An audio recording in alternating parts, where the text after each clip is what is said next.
तो बच्चों, तुम्हारा क्या नाम बेटा बताओ जरा। प्रशांत। तुम्हारा जितेन। तुम्हारा सूरज। ठीक है। तुम कौन सी स्टैंडर्ड कौन सा है? 7th। ये सब 7th के बच्चे? मैं 6 आप 6 के हैं, आप 7 8 6 देखो, तुम्हें आजकल ये तो सब पता है कि हमारी जो बीमारियां हैं वो इसलिए हो रही है कि हमारा हम कूड़े के शिकार हो जाते हैं। जो चीज़ हम खाते पीते हैं और खाने के बाद हम कचरे में डाल देते हैं, तो वो कचरा अगर पूरी तरह से निस्तारण ना हो तो उसमें कीड़े पैदा होते हैं, गंदगी पैदा होती है, बदबू आती है। और जब जब हम उसके संपर्क में होकर निकलते हैं तो वो गंदगी हमारे सांस के साथ हमारे शरीर में जाती है। अगर साफ सफाई अच्छी ना हो तो वो खाने पीने के अंदर मिल जाती है, और खाने पीने के अंदर मिल करके वो हमारे शरीर में जाएगी और हम बीमार हो जाएंगे। गवर्नमेंट ने ये नियम बनाया है कि जो गंदगी है, गंदगी की जगह जानी चाहिए। अब आज के समय में गंदगी 2 प्रकार की होती है। एक तो गंदगी जो होती है जो घरों से हमारे लिए बनती है, कूड़ा कचरा और सब कुछ निकलता है। और एक गंदगी की होती है जब हम मरीजों का इलाज करते हैं, तो मरीजों का इलाज करने के बाद जो भी वेस्ट निकलता है, कूड़ा करकट, जैसे मरीज को ग्लूकोज चढ़ाना है, मरीज को इंजेक्शन लगाना है, मरीज को ऑपरेशन होना है, मरीज को ग्लूकोज की बोतल करनी है, तो ये चीज़ें, या मरीज की पट्टी हो रही है, जख्म की पट्टी हो रही है, तो ये जो मरीजों से संबंधित कूड़ा जो निकलता है, इसका मेडिकल नाम है मेडिकल बायो वेस्ट। क्या कहते हैं? Medical bio waste. तो गवर्नमेंट ने कुछ कानून बनाए हैं, उस कानून के तहत हमें जो मेडिकल का बायो वेस्ट है उसको निर्माण करना है। ठीक है, ये बात तो समझ में आनी कि नहीं? तो अस्पताल के पूरे कचरे को जो निकलता है उसको मेडिकल बायो वेस्ट। बायो का मतलब जीवन से संबंधित, जहाँ जीवित हो, जहाँ हम इंसान का इलाज करने के बाद जो कूड़ा हमारे ऊपर निकलता है उसको मेडिकल बायो वेस्ट। एक बात ये समझ लीजिएगा, 2016 में गवर्नमेंट ऑफ इंडिया ने, सेंट्रल गवर्नमेंट ने एक कानून बनाया था। उस कानून का बनाने का मतलब ये था कि जो अस्पतालों का कूड़ा है वो कायदे से ही कूड़ा डिस्पोज किया जाए। डिस्पोज का मतलब खत्म किया जाए। ठीक है, अब हम उस कानून के तहत जितने भी अलीगढ़ शहर नहीं, पूरे हिंदुस्तान के जितने भी अस्पताल हैं उनके लिए वो नियम कानून बने हुए हैं, और उस नियम कानून के अंदर वो कूड़ा हमें अलग अलग करना पड़ता है।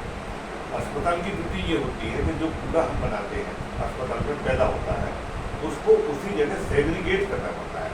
सेग्रीगेट का मतलब अलग अलग करना। तो कूड़े के कई तरह के प्रकार होते हैं।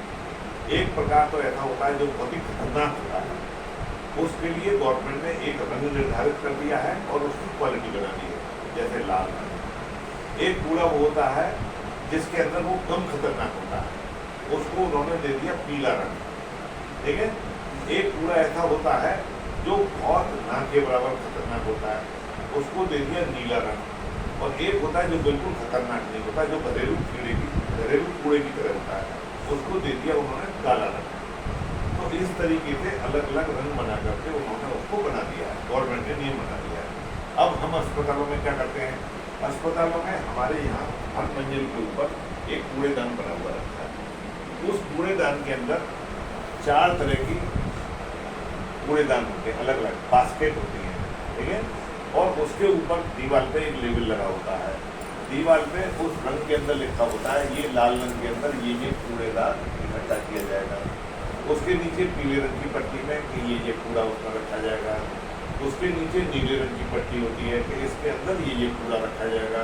और उसके नीचे काले रंग की पट्टी होती है। तो 4 तरह के अलग अलग ग्रुप बना दिए गवर्नमेंट ने कि काले रंग की पट्टी में ये सामान रखा है। ठीक है, तो मोटी सी बात ये समझिए कि अस्पतालों में कूड़ा फेंकने के लिए गवर्नमेंट ने जो नियम बनाया है उसमें कूड़े को 4 विभाग कर दिए गए हैं, और चारों विभाग के हिसाब से उसकी पट्टिकाएं दीवार पर लगी रहती हैं और नीचे कूड़ेदान रखे होते हैं। उस कूड़ेदान के अंदर जैसे लाल रंग का वो है तो उसके लाल रंग का उसके अंदर पॉलिथीन रख दी जाती है, पीले में पीले रखी, जनरली ऐसा किया जाता है। लेकिन सेपरेशन के लिए अलग मार्किंग बनी हुई होती है। ठीक है, तो तुम्हें इतना बात से पता लग गया कि जो कूड़ा होता है अस्पतालों का, उस कूड़े के 4 कैटेगरी होते हैं, और 4 कैटेगरी के हिसाब से उसको हम अलग अलग रखते हैं। अलग अलग रखने को कहते हैं सेग्रीगेशन।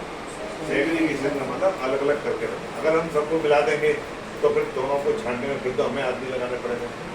तो जहाँ वेस्ट पैदा होता है वहीं पे उसको अलग कर दिया जाता है, जिससे उसको दोबारा मिक्सिंग न करनी पड़े। ये बात समझ में आ गई? अब मैं तुम्हें इस अस्पताल में घुमाऊंगा और घुमा करके जहाँ कूड़ेदान रखे हुए हैं उनको दिखाऊंगा, और उस रंग की पट्टी में क्या क्या लिखा हुआ है ये उसमें तुम्हें लिखा हुआ दिखेगा, और उसी के हिसाब से तुमको ये सीखना है कि अस्पतालों का कूड़े का निस्तारण कैसे होता है। अब अस्पतालों से तो कूड़ा इकट्ठा हो गया, अब हमारे यहाँ इसको इकट्ठा करने का काम है अस्पतालों का, उसको डिस्पोज कैसे किया जाएगा उसके लिए अलग एजेंसी होती है। वो एजेंसी हमारे कूड़े को रोज उठा करके ले जाती है, पैकेट को बांधा, गर्दन पॉलीथीन की बांधी और इकट्ठा किया और अपनी गाड़ी में रखा, और गाड़ी में रखने के बाद वो सेंट्रल स्टेशन पर ले जाती है। जो स्टेशन पे जहाँ पे ये कूड़ा जाता है वो उसकी प्रोसेसिंग करते हैं। प्रोसेसिंग का मतलब उसको जलाते हैं, उसको गाड़ते हैं और उसको डिस्पोज करते हैं, वो अलग मशीनरी है। हमारा काम अस्पतालों में ये है कि जहाँ पे कूड़ा पैदा होता है उसको कहीं पे अलग करिए और अलग अलग रंग के थैले के अंदर बंद कर दिए, और बंद करके जो कूड़ेदान की गाड़ी आती है बायोमेडिकल वेस्ट वो उसको उठा के ले जाती है। गाड़ी वालों का काम क्या होता है कि हर अस्पताल के अंदर एक लॉग बुक रखी रहती है। लॉग बुक का रखने का मतलब ये है कि आज की तारीख में कुमार नर्सिंग होम में इस तारीख को कूड़े की गाड़ी आई और उसने ये कूड़ा इसने उठा लिया, उठाने वाले के मान में दस्तखत हो जाते हैं, और हमारा काम ये हो जाता है कि हमने आज का कूड़ा आज इसको उठाने के लिए। इतवार के दिन इन लोगों की छुट्टी होती है, तो सोमवार को हमारा कूड़ा ज़्यादा इकट्ठा हो जाता है। ये कूड़ा भी हमें बंद करके रखना पड़ता है, नहीं तो इसकी इन्फेक्शन और इसकी बदबू से मरीज को बीमार हो जाती है। ठीक है, इतनी बात तो समझ में आ गई।